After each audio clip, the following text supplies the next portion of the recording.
Şimdi öksürüğe iyi gelen karışımlardan bahsedecek olursak özellikle zencefil ve bal bu şikayetimizin giderilmesinde çok daha yardımcı oluyor.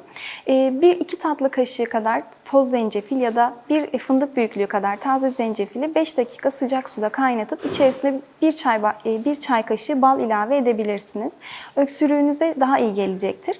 İçtiğiniz bu çayı gün içerisinde 2 bardak olacak şekilde tüketebilirsiniz. Öksürüğe iyi gelen diğer bitki çaylarından bahsedecek olursak özellikle rezene ve ıhlamur çayı çok daha iyi gelecektir. Bu bitki çaylarınızın içerisine limon dilimi ya da portakal kabuğu, limon kabuğu gibi besinleri ekleyebilirsiniz. Eğer kan şekerinizde bir problem varsa tarçın da ilave edebilirsiniz. Hem sizi tok tutacaktır hem de öksürük şikayetinizi giderecektir. Gün içerisinde de mutlaka ılık su içmenizi öneriyoruz.